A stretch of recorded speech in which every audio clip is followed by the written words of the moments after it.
समय की बात है, काशी निवासी धनंजय की पत्नी का नाम सुलक्षणा था। उसे अन्य सब सुख प्राप्त थे, केवल निर्धनता ही उसके दुख का कारण था। ये दुख उसे हर समय सताता था।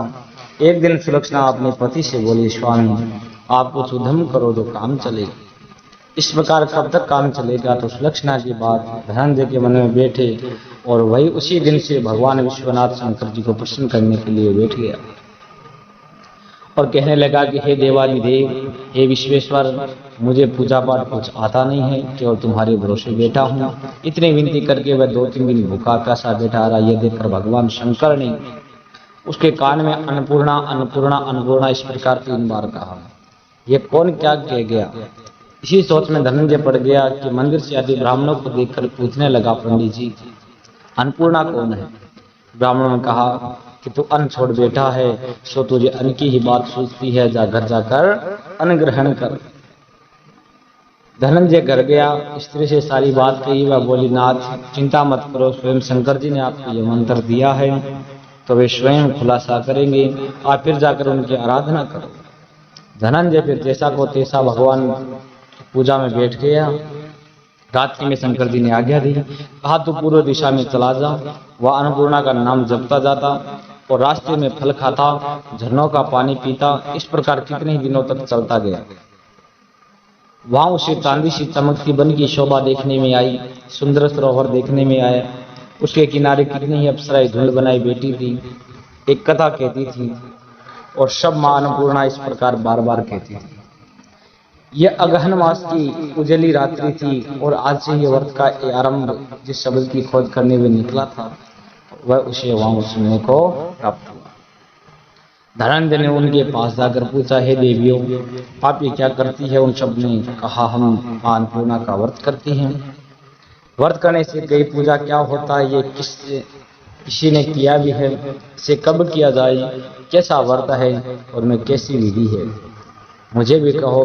वे कहने लगी, इस व्रत को सब कोई कर सकते हैं। 21 दिन तक के लिए 21 गांठ का सूत लेना चाहिए। 21 दिन यदि न बने तो 1 दिन उपवास करे। यह भी न हो तो महाराज केवल कथा सुनकर प्रसाद ग्रहण कर लेंगे। निराहार रहकर कथा कहे, कथा सुनने वाले कोई न मिले तो पीपल के पत्तों को रख, सुपारी या घृत कुमारी द्वार पाठा वृक्ष को सामने कर, दीपक को साक्षी कर, सूर्य गाय तुलसी या महादेव को बिना कथा सुनाए मुख में दाना भी न डाले महाराज। यदि भूल से कुछ पड़ जाए तो 1 दिवस फिर उपवास करें।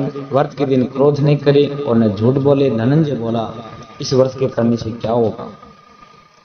वे कहने लगे, इसके करने से अंधों को नेत्र मिले, लूलों को हाथ मिले और निर्धन के घर धन आए, बांझी को संतान मिले, मूर्ख को विद्या आए। जो इस कामना से व्रत करे मां उसकी इच्छा पूरी करते। वह कहने लगा, बहनों मेरे भी धन नहीं है, विद्या नहीं है, कुछ भी तो नहीं है, मैं भी दुखिया ब्राह्मण हूँ, मुझे इस व्रत का सूत दोगी? हाँ भाई, तेरा कल्याण हो, तुझे देंगे, ले इस व्रत का मंगल सूत्र ले। धनंजय ने व्रत किया। व्रत पूरा हुआ तभी सरोवर में से 21 खंड की स्वर्णशिली हीरा मोती से जड़ी हुई प्रकट हुई और धनंजय जय अन्नपूर्णा अन्नपूर्णा कहता जाता। इस प्रकार कितनी सीढ़ियां उतर गया तो क्या देखता है कि करोड़ों सूर्य से प्रकाशमान अन्नपूर्णा का मंदिर है और उसके सामने स्वर्ण सिंहासन पर माता अन्नपूर्णा विराजमान है। सामने भिक्षा हेतु शंकर भगवान खड़े हैं। देवांगना ये चंवर डुलाती है, कितनी हथियार बांधी पहरा देती है। धनंजय दौड़कर जगदम्बा के चरणों में गिर गया। देवी उसके मन का क्लेश जान गई। धनंजय कहने लगा, माता आप तो अंतर्यामिनी हो, आपको अपनी दशा क्या बताऊं? माता बोली, मेरा व्रत किया है, जा संसार तेरा सत्कार करेगा। माता ने धनंजय की जीवा पर बीज मंत्र लिख दिया। अब तो उसके रोम रोम में विद्या प्रकट हो गई। इतने में क्या देखता है कि वह काशी विश्वनाथ के मंदिर में खड़ा है। मां का वरदान लेकर धनंजय घर गया। सुलक्षणा से सब बात कही। माता जी की कृपा से उसके घर में संपत्ति उमड़ने लगी। छोटा सा घर बहुत बड़ा गिना जाने लगा।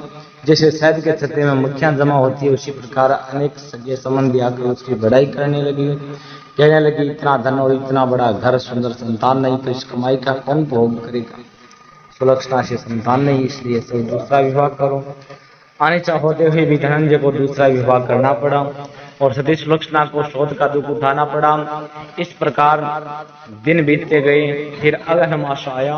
नए बंधन से बंदी पति से सुलक्षणा ने कहलाया कि हम व्रत के प्रभाव से सुखी हुई हैं, इस कारण ये व्रत छोड़ना नहीं चाहिए।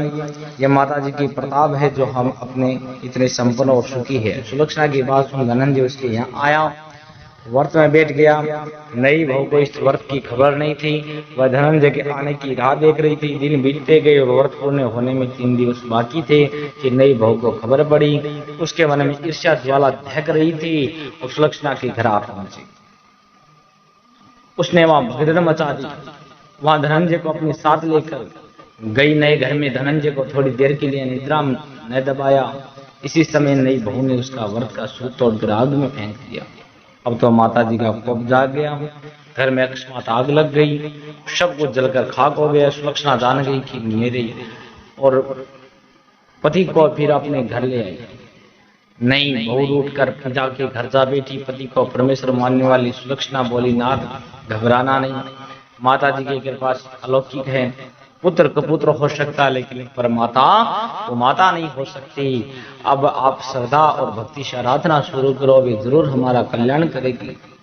धनंजय फिर माता के पीछे पड़ गया। फिर वही सरोवर सीढ़ी प्रकट हुई अन्नपूर्णा कहकर उतर गया। वहां मुझे माता जी के चरणों में रुदन करने लगा। माता प्रसन्न हो बोली, ये मेरी स्वर्ण की मूर्ति ले, उसकी पूजा करना तो फिर सुखी हो जाएगा। जा, तुझे मेरा आशीर्वाद है। तेरी स्त्री सुलक्षणा ने श्रद्धा से मेरा व्रत किया है, उसे मैंने पुत्र दिया है। धनंजय ने आंखें खोली तो खुद को काशी विश्वनाथ के मंदिर में खड़ा पाया। तो वहां से फिर उसी प्रकार घर को आया। इधर सुलक्षणा के दिन चढ़े और महीने पूरे होते पुत्र का जन्म हुआ। गांव में आश्चर्य की लहर दौड़ गई, मानता आने लगी। इस प्रकार उसी गांव की निसंतान सेठ के पुत्र होने पर उसने माता अन्नपूर्णा का मंदिर बनवा दिया। उसमें माता जी धूमधाम से पधारी, यज्ञ किया। धनंजय को मंदिर के आचार्य का पद दे दिया। जीविका के लिए मंदिर की दक्षिणा और रहने के लिए बड़ा सुंदर सा भवन दिया। धनंजय स्त्री पुत्र सहित वहां रहने लगा। माता जी की चढ़ाई में भरपूर आमदनी होने लगी। इधर नई बहू के पिता के घर डाका पड़ गया, सब लूट गया। भीख मांगकर पेट भरने लगे। सुलक्षणा ने ये सुना तो उन्हें बुला भेजा। उसको बुलाया गया, अलग घर में रखा लिया और उनके अन्न वस्त्र का प्रबंध कर दिया। धनंजय, सुलक्षणा और उसका पुत्र माता जी की कृपा से आनंद से रहने लगे। माता जी ने जैसे इनके भंडार भरे वैसे सबके भंडार भरे। बोले अन्नपूर्णा मैया की जय हो।